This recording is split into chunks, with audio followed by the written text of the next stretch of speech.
All units, Irene. I say again, Irene.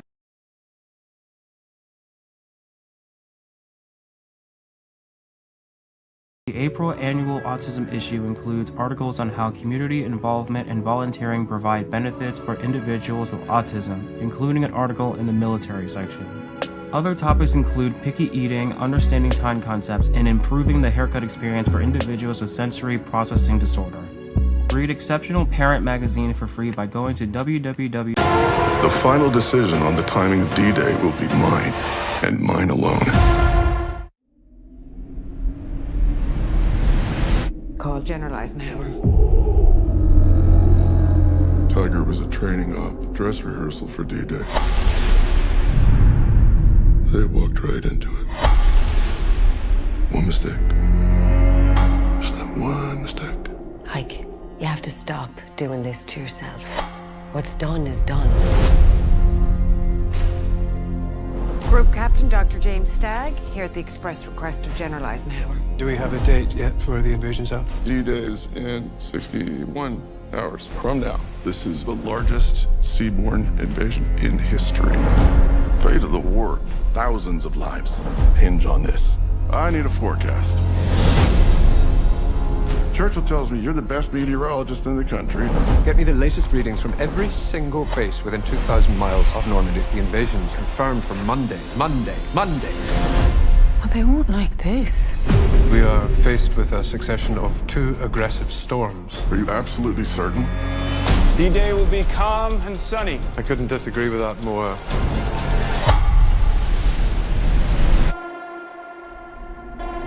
If D-Day is cancelled, we will lose this war. The final decision on the timing of D-Day will be mine, and mine alone. If you invade tomorrow, they're going to be washed away. 300,000 men with families that they may never see again. Why should I trust you? We must face the facts! The facts! However frightening they may be! If we delay, the enemy will be ready and waiting. They'll slaughter every single last one of us.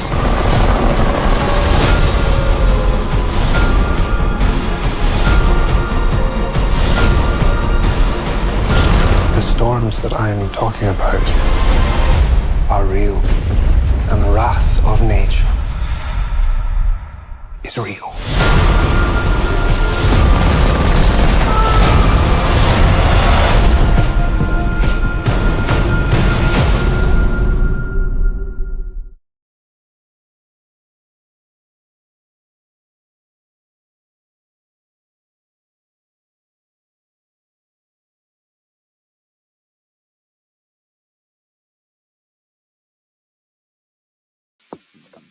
Monotony.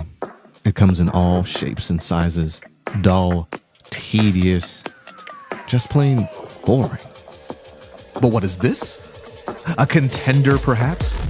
Something unboring by the looks of it. Jabs right at dull, an uppercut to tedium, something that keeps you on your toes, keeps your head on a swivel, a knockout punch to your old, boring workouts. Welcome to Fight Camp.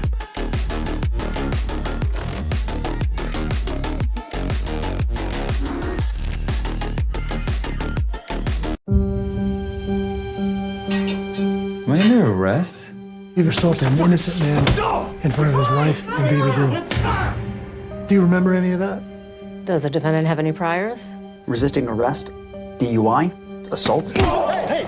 My client has been awarded a Purple Heart and a Bronze Star Medal for his combat service. I'm ordering you to undergo a 60-day outpatient rehabilitation program.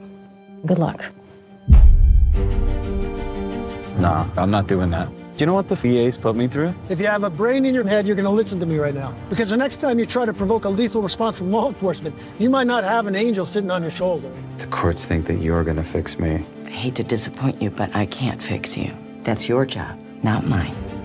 Did you know that your father got out? He's a dangerous man, Calvin. Be careful. We came back, and they spat on us at the airport. No homecoming parade, no celebrations. You can't pretend like you have any idea what it's like to be in combat. No, but what I do know is this field of work that I've dedicated my life to has helped a lot of people. When you got back, something was different. It wasn't that you'd changed. You'd been replaced. You lose your morality when you go to war. And the hard part is coming back to a civilian society that doesn't have any idea what's going on in your head. It's hard to believe my enemy is the man I used to be. I bet you wonder, where's my tribe? And I ain't talking about no friendship neither. I'm talking about brotherhood. What is it that you truly want, Calvin?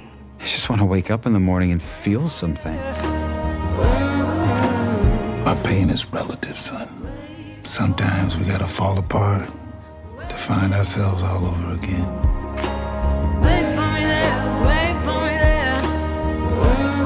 You were willing to give your life for your country. Now maybe you can try living for it. What are you feeding this guy? Look at this. What do you want? I did 4 tours. Of the Cheesecake Factory. Oh! Okay. Little spicy, little spicy.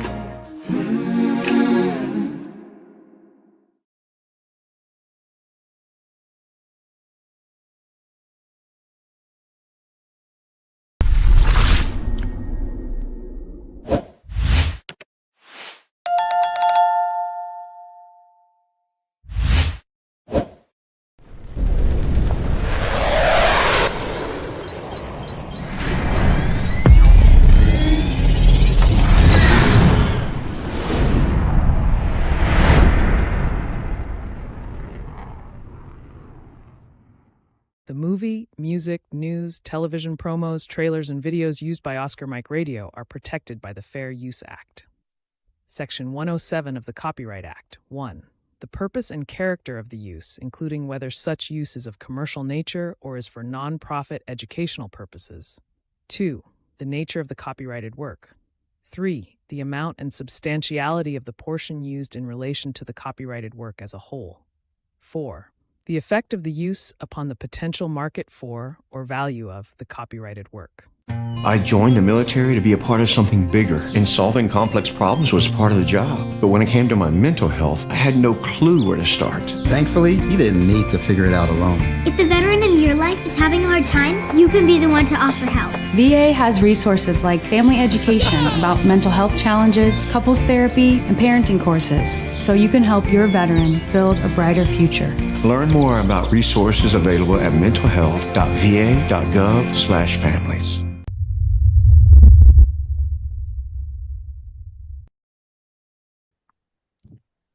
Hello and welcome again to Oscar Mike Radio. My name is Travis, Marine Corps veteran and your host. Oscar Mike Radio is co-produced with Sinister One Productions. What's your podcast doing? I want to thank my sponsors, Joyce Asack of Asack Real Estate, Echo 6 Ranch, thank you Danielle Rocco, and my supporters, Cason Shaving Company, Exceptional Parent Magazine, and Fight Camp. Be your strongest combination as we count down to number 500. I've got a special kind of show this episode, this conversation. My next guest is not a veteran, but has been very involved with the military and veterans on several levels. Very interesting story that applies to a lot of us here as she has transitioned with her life several different ways, professionally and personally. I want to welcome Yadi Caro to Oscar Mike Radio. Yadi, thank you so much for your time. Thank you, Travis, for inviting me here. I'm honored to be one of your guests. Well, we connected over LinkedIn, and I was really taken in with this work you've done in the area of communication and communication with people in the military all the way up to the Pentagon. And I'm like, well, okay, I got to figure out more because, you know, we have a saying in the Marine Corps, Yadi, that comms is everywhere. You don't go very far if you can't talk to people. So, but also, you know, I'm like, shouldn't humanity have communication figured out by now with all the stuff we have? And it seems like from watching some of your work and understanding where you've come from with some of the books you've authored, that there's still work to do. So we'll get into all that, and all that is good stuff. But before we do that, kind of tell us a little bit about who Yadi is and how you got here. Well, as you can sense from my accent, I'm from Puerto Rico. So I was born and raised in Puerto Rico, in a small town on the west side of the island. And I moved from Puerto Rico when I was about 21 to pursue my master's in communications in Miami. And I started there, moved to Tampa, then to work as a journalist. So my first career was in journalism because I really enjoyed mostly that part of telling the stories of other people and giving information to other people. And a few years later, I transitioned into, a friend recruited me, let's say, to work in the Department of Defense, because there was specific projects that related to communications and security affairs and magazines. So I have never thought about really working or even joining the military, because even though I have a lot of relatives that have been in the military, it was just I didn't imagine that's the way I would end up through my career. So once I started there working over here in Tampa, I found that the world really fascinating. I was very fascinated by the military world and the discipline, because I'm a very disciplined person. So I'm like, yes, I found my people. So it was the aspect of the professionalism that I always saw with military, and also the kind of adaptability, the willing to get things done and thinking always of the mission. So I've always admired that. And once I started in working in Tampa, my transition from the communications area, I started working more into the tech world, meaning that I will work with teams of engineers or developers to help them get things done, to help them either launch new products or applications, and also be on the customer service side to kind of promote those applications that we were using. So I traveled through Latin America because I worked in the Southern Command, and it was a great opportunity to meet the partners over in the region, the military partners as well. So that was a very fascinating work too. And I worked in pretty much a lot of the different combatant commands, like SOTCOM, European Command, Special Operations Command, Special Operations Europe, and CENTCOM, Central Command right here. So I work with different organizations throughout my career in similar roles, meaning that I will be either customer-facing person, helping them, brilliant people of engineers and developers, and either civilian or military, to help get stuff done, meaning that help them with the productivity, coaching the teams to work better together. And I've learned so much during this time, and I've been doing that for about almost 18 years now, working with different teams. So I've enjoyed the journey so far. And during that time, while I was in Europe in COVID, I launched my podcast, which was Hardcore Soft Skills, because I wanted to be able to explore what is it that really makes teams work together, the brilliant people that you could have the most technically savvy folks, but if there were barriers in communications or barriers in terms of unable to work together effectively, make decisions, the so-called soft skills, those were really important to develop. So I started that journey, and since then I have pursued organizational psychology in Harvard, and also launched the company, the educational services, to be able to provide workshops to teams in terms of how to improve the way they collaborate. Well, it's interesting. Let's just start with the team aspect, because I work in technology, and seeing where you have a squad, a team of really like higher echelon people. These people are true peers in their field, but they can't stand each other. They can't work together. Or, one says tomato, one says tomato, and everything comes to a stop. And it seems like what happens is you spend more time trying to get the team to move forward than actually doing the work. On the other side of the coin, I want to ask if you've seen this, where you have a team that, they're not all top performers, if you will. They're not all experts, but they all get the vision, they all get the mission, and one way or another, it's going to get done. And I'm curious, why that happens, Yadi. Yes, so research shows that the ingredients that make teams work together are based on having a common mission in order that all the team members, no matter their particular roles, they are clear on the mission that they have to do. And has been work being done. There's a Harvard researcher called Richard Hackman that did a lot of work on that and invest in working with intelligence teams in the military. And he found that because he wanted to know what is it that makes those teams work. So having a mission in common, having a kind of a team agreement in place too, like meaning that the understanding of how we're going to work together, establishing the roles like this. The roles are very clear for all the folks involved in that team. They also have the ability to learn, this mindset of continually learning from each other. So coaching is always very important for those teams. And that was proven very recently, I think about a decade ago, that Google as well did research on that, investigating which teams, that the technical teams that they had, what is it that makes the best teams.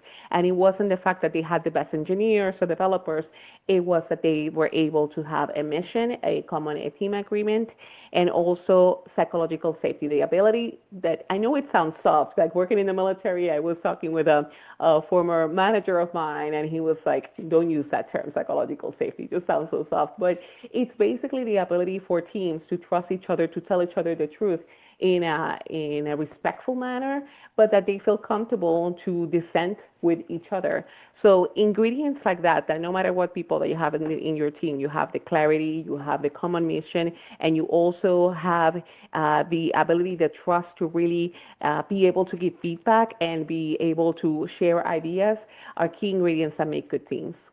Well, I was going to ask you, you're talking about, psychological safe space, but it sounds like respect at the core. If we're working together and I respect you to take some coaching from you, and, I can be very candid in my feedback to you, we know we're going to get the job done. Things can happen. So, but it's not the same. Is respect the same as psychological safe spaces, or what's the difference between the two, please? So you could have a respectful work environment where everybody is cordial with each other, that you respect the other people's opinion, but particularly in the military where you have different ranks and you have the general and he says or she says, oh, I want to hear from you in terms of your honest opinion. Then kind of you could feel the air that everybody's going to be like, I'm not going to be the one talking because it could be quite dangerous or I could get in trouble if I say that. But so it's a respectful environment. But if there's really psychological safety means that the personnel, the leadership, or just the work culture, it is understanding that there's not going to be like retaliation or the feeling of retaliation when you express your opinion. So in that scenario where the general comes in and asks for the opinion, somebody who's a major or other could come in and talk to and express, well, sir, this is what's going on, and this is what do we think it's the best approach. And knowing that the general is not just going to go back and reject what the person says, they could listen, they could disagree, but also they could be like, I see your point, and there's more curiosity driven there to understand where the other person comes from. So yes, there could be a respectful environment. There needs to be respect for psychological safety, but when it comes to a respectful environment, there's not always psychological safety there. Let me take a little detour because I want to ask you something. How does what you do, or how would it apply to parenting? To parenting? Yeah. Because yeah. well, I mean, I'm a father. I have 3 sons. They're older now, but I'm like, if I could have gotten all 3 of my sons to move, that was a challenge. And sometimes I failed to communicate what needed to get done. Right, I didn't do a good job as I could have. Is what you do, could it apply to parenting? Absolutely. And I Really? apply, yes, and I apply it with my, or try to, with my 12-year-old and my 8-year-old now, because Oh, it's wow. not easy. And that's something that actually in like family therapy, they would, and if you read parenting books, that they specify, for example, that it's not perhaps of the way we grew up, that it's like the father says something and it's like, no, because I said so. And you just don't argue because you could get in trouble. But when it comes to to kids, for example, I have a kid who has ADHD, attention deficit hyperactivity disorder, and he's very tends to be a little bit defiant. The best approach that we have found is that it's better to be able to, if he says something, or like we try to not just kind of explain things better and try to listen to like his opinion instead of like, okay, I don't want to do this. Well, explain to me why do you want to do this? But also kind of being affirming and authoritative at the same time of like, okay, I hear you, yet here's the rationale. It's just the ability to make others feel heard, basically, that it's not an aspect of you as a leader, you're gonna everybody should follow what you're saying. It's the understanding that there's some curiosity involved from either a parent's end or the leader end, that they really do want to hear your opinion, and they also may consider it, but at the same time, somebody needs to have the last word. In this case, of course, the parent, and in this case, the leader, because they have some responsibility, accountability for the results as well. So I think it definitely applies. So to get back on track, you work primarily in the military space, several different parts of the globe. So, we're a lot of times Americans are in these different foreign locations, but there's also, foreign entities they're working with. How do you cross the international, cultural barrier to be effective in communication as well? Well, in general, because when it comes to general communication with with different people, it's just the same elements apply in general. That the aspect of the being curious about the other, being able to listen effectively to the other, and also having some empathy. So those elements of the communication always apply. When it comes to understanding, for example, the body language or what things to really mean, or like if the person says yes, it means no. So those are things, those are nuances in communication.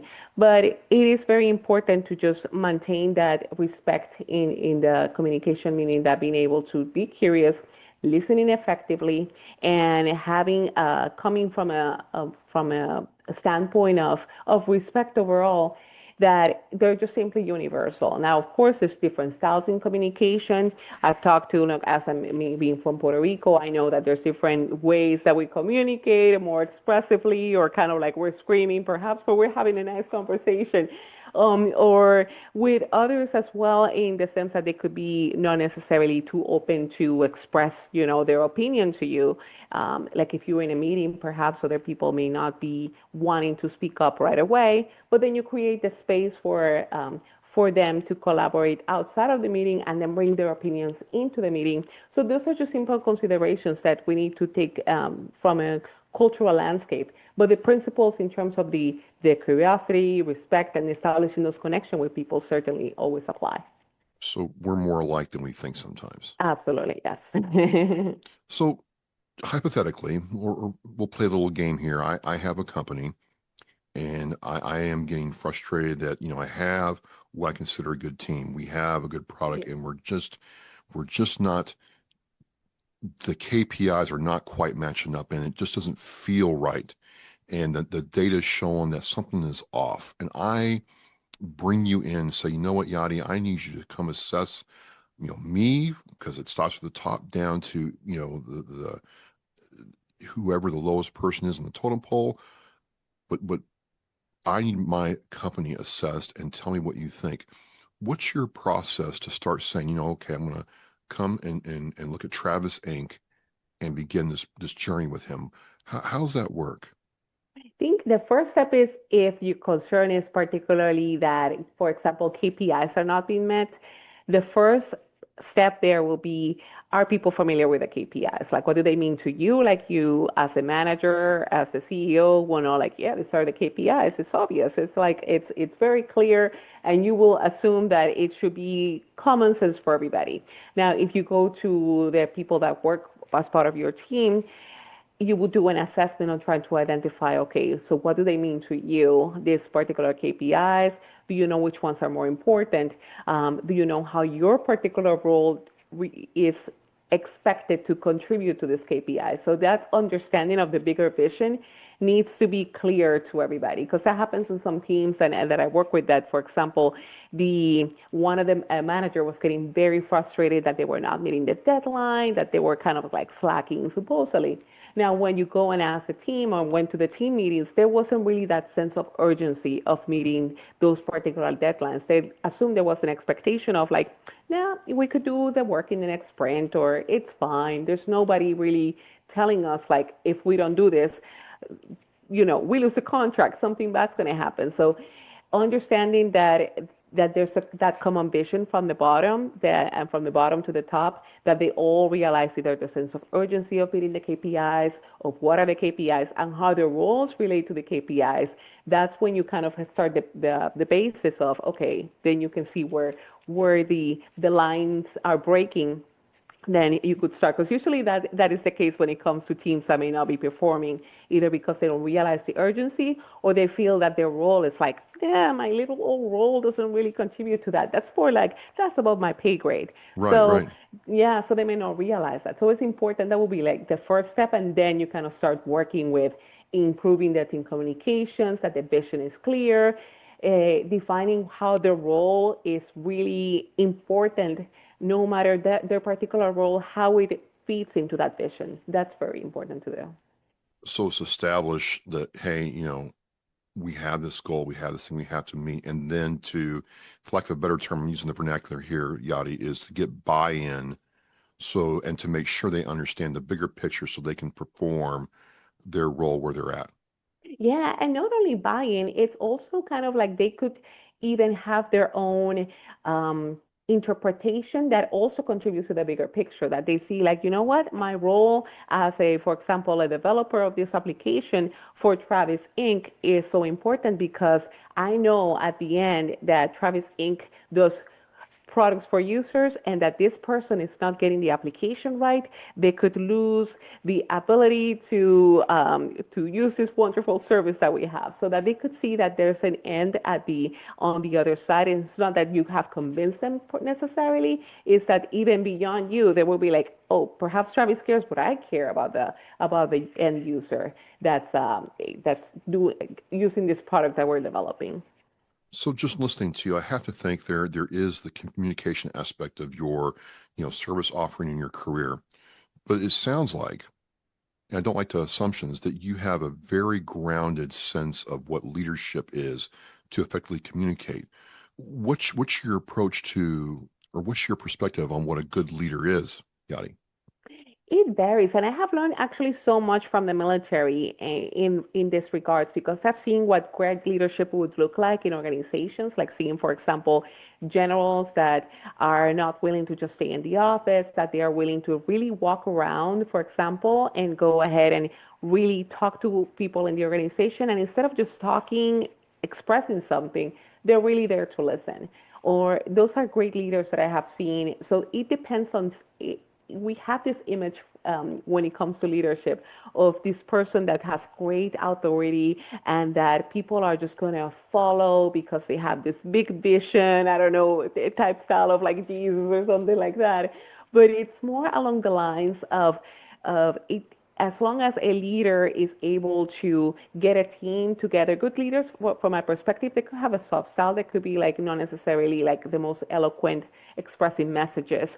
There are people that really care for their team, and they are able to get their people to work together towards common objectives. And not only that, it's that leaders are able to create other leaders. And that's something that I've learned from one of them, an author that I've interviewed from my podcast, David Marquette, who was he wrote the book Turn the Ship Around, and he was expressing that in his book, that he learned that it wasn't this fact of being the smartest person in the room with all the answers. It's when he empowered others to make decisions and kind of distribute the decision making for the people that were actually closer to the action, that's when he got the better results. So it all depends, that leaders can create other leaders, basically, is the message, and that you're not need to be the smartest person. A good leader doesn't pretend that they have all the answers.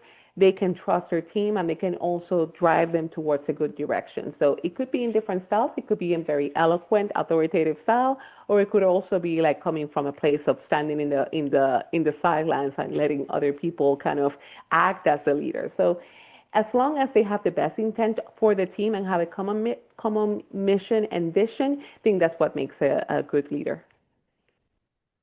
As you progressed in your career, you wrote the book, Hardcore Soft Skills. I'll have the link to that in the Oscar Mike Radio Show post. What was that journey like, taking your combined experience and all the things that you had seen and observed in your education and creating this book for us? So it was a combination of some of the experience of the things I either have tried and practiced, because the book is very much about a framework that I have developed when I start working with teams and that I have learned through either research or from others or from the podcast guests as well. So I explained the framework, which is that when you come to a team, you start with connecting first, then all the skills that pertain to connecting, like developing relationships, knowing yourselves, knowing the others, then communicating, the aspect of communicating the vision, understanding the communication styles of others as well, then connect, communicate, collaborate, and create, which is where the magic happens, because we need all of these skills to be able to collaborate, like have a good meeting, how to create a framework for prioritizing, team agreement, and then the correct part, which is something kind of very similar to what I've learned either with the military when it comes to events, the hot watch that you do at the end, the after action reviews, but based on agile frameworks, more doing it in a more iterative way. So those are taking that framework as a roadmap when you go as a manager into a team or as a team member who's about to enter a team. So I basically developed the framework, but all the skills that are within each one of those C's are things that I have learned from the podcast guests that I have brought. So it's a combination of the advice that they give me. I have a lot of military folks like Navy SEALs that I have spoken with, or people like Harvard educators or other authors, and also the experiences that I have at work. I have had with teams, either of things that did not go right, that I failed miserably at, or that I've seen that I've implemented as well. So I wanted to be able to put it all together in a way, in an easy read that people can just be like, hey, this is a good initial practice of how we can, first of all, exercises that we can do as a team to improving these skills. And it's a constant practice because all these skills require so much practice and effort, and I am terrible at a lot of these, but it's the taking the deliberate action to really practice the so-called soft skills and make them part of our activities as a team and an organization. And I think it's very interesting you just said that, because I always thought that some people had soft skills naturally and you didn't really have to work at it. You're saying there's like work, there's steps to get better at your soft skills. What would some of those steps be? Yeah, so it depends on the skill, of course. So for example, when it comes to the skill of communication, there's so much there because first of all, listening is like such a fascinating skill, because we know that some people, you can see that they're natural listeners, they pause, they repeat back. So in other cases, some of us, we may not be so great and we want to jump into action. And like I'm the type of listener that I listen to something, but I want to jump into solving your problem, as my husband will say. So then it is important to take, for example, when it comes to listening, just the simple practice of repeating back to the person what you have heard demonstrates that you're listening and that you're also kind of really reflecting on what they're saying. In other skills, such as public speaking, it's something some people just have it naturally, but others, we may need some more practice. And it comes to having the tools, like, for example, hey, if you're clear on your message, if you have a kind of storytelling at the beginning. So those are simple tools and tactics that we can implement to become better communicators. Or another skill, for example, negotiation. That was one that was I took a course in Harvard on that, and that was revealing, because I used to think that I suck, or that a lot of us suck in negotiation. But turns out that negotiation is not about being like the strongest person in the room, putting your fist on the table. It's more about like, hey, how do we find a good way to collaborate with each other? So there's multiple skills, and it's a matter of learning tools and tactics that we, just like we do with other skills, like learning a language that we practice every day. We go to Duolingo and learn something. We can do the same with this so-called soft skills that are really going to be critical in now in the future of work, as AI is taking a lot of those automated activities that we are doing. So the human part, we still can preserve that, and the best way to do so is to really practice all of these skills. I'm just curious. Have you ever gone to a company or organization and been like, you know what?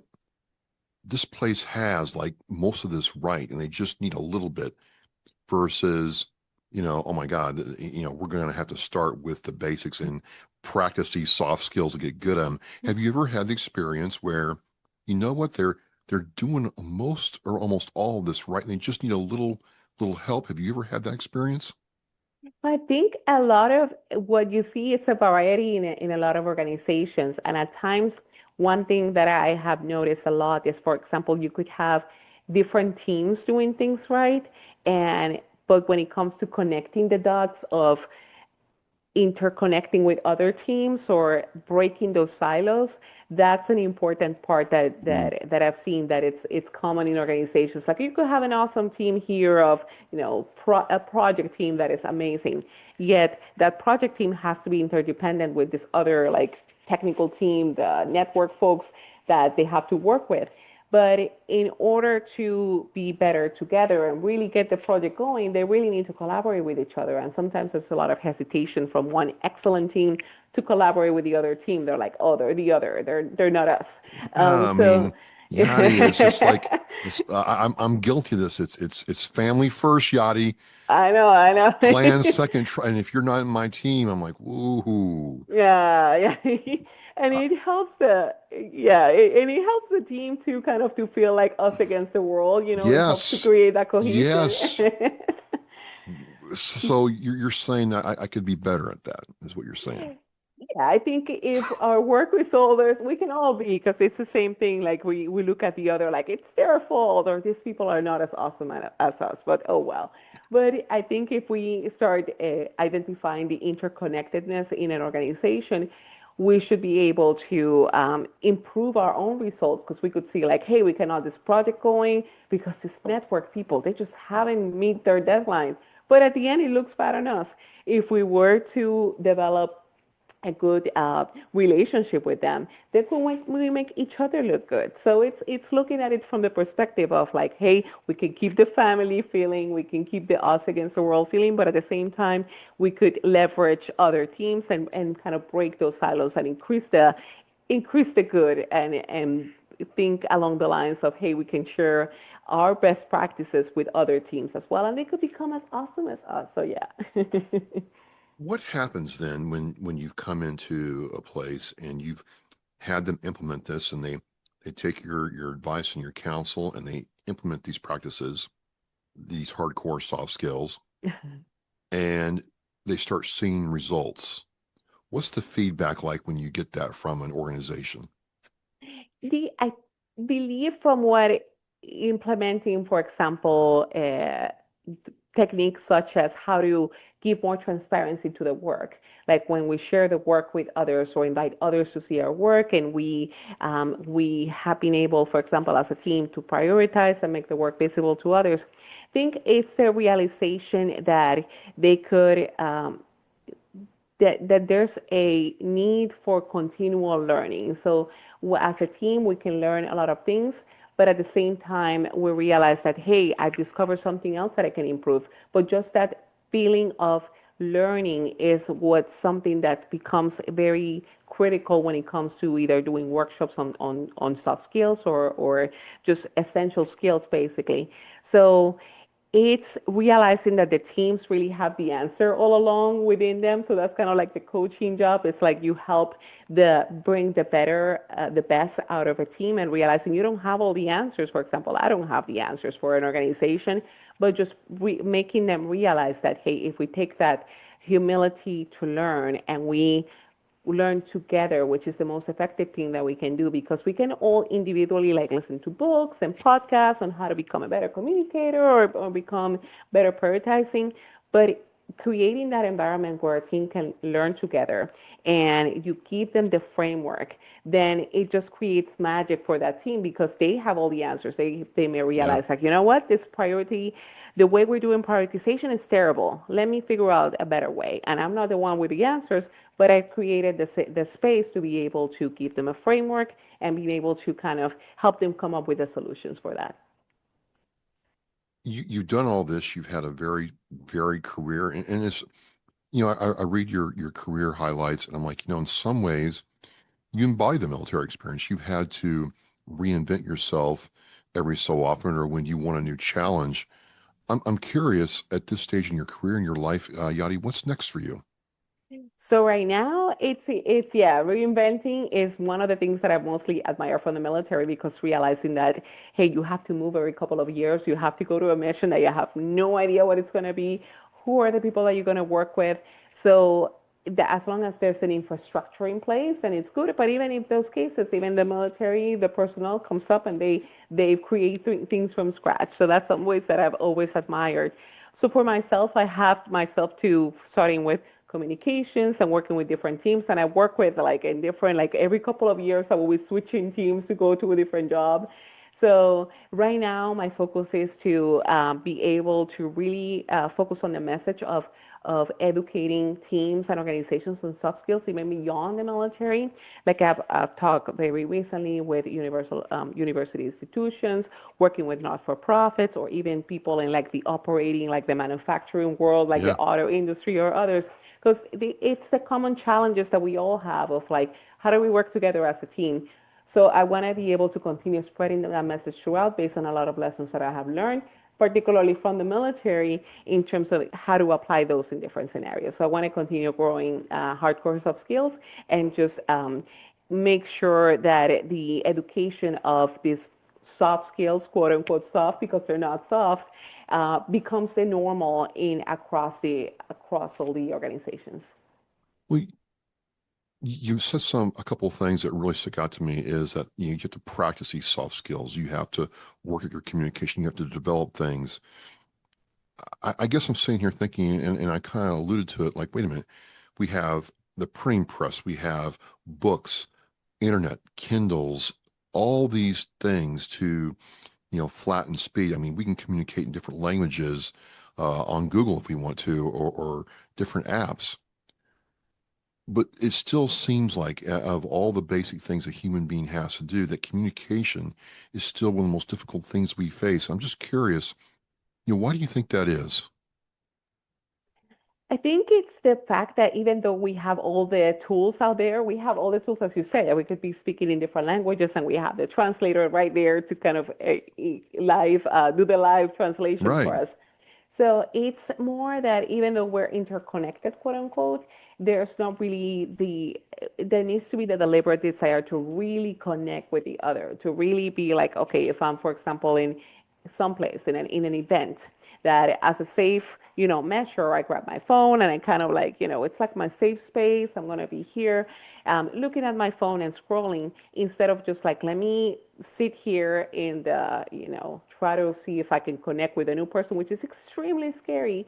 But at the same time, there needs to be that spirit of curiosity. So curiosity is really something that we need to develop more as humans, realizing that, hey, there's greatness in others. Maybe I'll meet wonderful people today in this event. Maybe not, who knows? But because it takes work. Like, I'd rather just be at home, watching Netflix and not socialize with the world.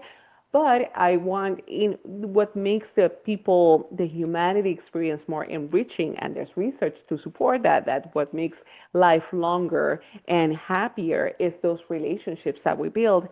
They just take work. And I think that's the aspect that we're missing, that we have all the right tools, but it's the the comfort of us moving from our sofas and moving from our desk if we are on site to really meet the other person and develop relationships. I think it's just something that we tend to, our brains tend to go into our comfort zones. So we need to fight that urge and really like, nope, I really need to make the effort, and good results come after that. See, I don't like I like working at home. I like staying at my desk and just working. I get annoyed when someone shows up to talk to me, like, "Hey, Travis, how's it going?" I'm like, "What do you want? I'm busy." And coach me. I mean, I got big shoulders. Are you saying that I need to take more time and actually like talk to people face to face and hear what they got to say? Absolutely, Oof. yes. Oh, Yadi, anything but come on, give me something hard to do. Yeah, and I think what you do here with your podcast and your show, it's a good example of that, because you've seen all the guests that you have on the show, that you foster these conversations with so many diverse people that it's like, you had guests recently. I'm like, I want to reach out to these people. They have a really interesting story, but it would have been just like, icons on LinkedIn that you just click on and send a message perhaps. But now that you create the environment for people to tell their stories, that you're kind of building a community from there, that you are able to like, I heard this story. Let me reach out. I have something in common with that person. I want to really understand what their experience is, or I have the same problem and I really need to talk to somebody about this. So just having those spaces to foster conversations, or even at work when we have meetings, make them more productive instead of just like us sitting there and going through the thing. It's like, how do we really create the venues that we can really hear from other people is what's going to be very critical for the work. So you are doing amazing. So people are watching this show, and I'm going to have the link to your book in the show, the link to your podcast in the show, but how can people reach out to you I don't know if you're still doing like freelance consulting or not, but if they wanted to talk to you about consulting, how do they go about interfacing with you, Yadi? So they can go to my website, yadicaro.com. It's YADICARO.com. And I have there the way to reach out to me, and also the episodes to my podcast and the link to the book. And I'm also on LinkedIn, so I'm very happy to reach out to every single person that I connect with. I reach out myself, not a robot, to make a connection there. So I look forward to hear from your listeners. Well, it's just been a very interesting conversation because, again, for me, we're so tech heavy, and I can, get on AI and craft something, but it takes me back to this same, dare I say, simple premise where if I just sit with somebody and listen to what they have to say, we can get true like synergy and do some amazing things together. And for a lot of military veterans, I'm sure you've seen they work in the squad, they have their platoon, and then they get out into the civilian world, and it's hard to find that again and learn how to communicate again. So I think it's very relevant to what we're trying to do here. So I just want to thank you for your time on a Friday coming in and talking with me. Thank you for the opportunity, Travis, and I really enjoy what you do in your show, and I think your mission is so important. And thank you again for inviting me to your show. There you have it, folks. Communication is a basic human thing that we have to do, and Yadi can help you, improve that and get some amazing results. Thank you again for coming on. And as we say here on Oscar Mike Radio, we are mission in flight. We'll see you next time. Every generation, every sacrifice. Our nation's service members have stood up for our freedom, our families, and our future. Now it's our turn to stand up for them. This year, you can honor their service in a deeply personal way by sponsoring a $17 Veterans Wreath. Each wreath is more than a symbol. It's a heartfelt tribute to the heroes who served and to the families who carry their legacy. Visit wreathsacrossamerica.org to sponsor a wreath today. This isn't just a wreath. It's a personal gift to an American hero. Thank you for listening and watching Oscar Mike Radio, where our active duty service members and veterans are in action and the mission is in flight. Oscar Mike Radio is an oversized load Co-Sinister One production. If you are a veteran or know a veteran who needs help, please dial 988 and press 1 for the Veterans Crisis Line.